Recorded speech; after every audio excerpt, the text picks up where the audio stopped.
Congress party की ओर से भारत जोड़ो न्याय यात्रा शुरू करवाई गई है, जो पूरे भारत देश में भ्रमण कर रही है। जल्द ही ये भारत जोड़ो न्याय यात्रा गुजरात में प्रवेश करने जा रही है, जिसके मद्देनजर आज वडोदरा शहर कांग्रेस पार्टी की ओर से पत्रकार परिषद का आयोजन कर इस बारे में ज्यादा जानकारी मुहैया करवाई गई थी। दरअसल कुछ ही वक्त में भारत जोड़ो न्याय यात्रा गुजरात में प्रवेश करेगी।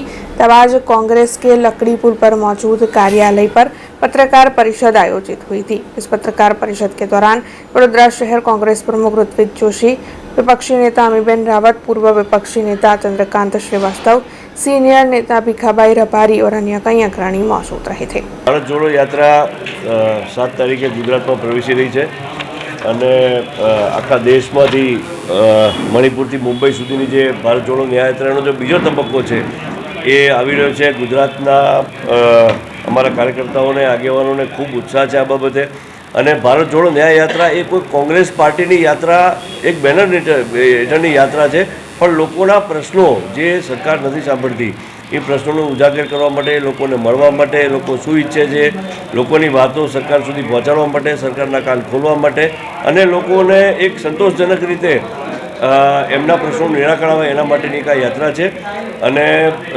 આ યાત્રા માટે ગુજરાતના લોકો ખૂબ ઉત્સાહિત છે। अब खबरों से लगातार अपडेट रहना हुआ आसान। BRG न्यूज आपके मोबाइल स्क्रीन पर आज ही BRG न्यूज की mobile app Google play store और ऐप स्टोर से डाउनलोड करें और खबरों से लगातार जुड़े रहें।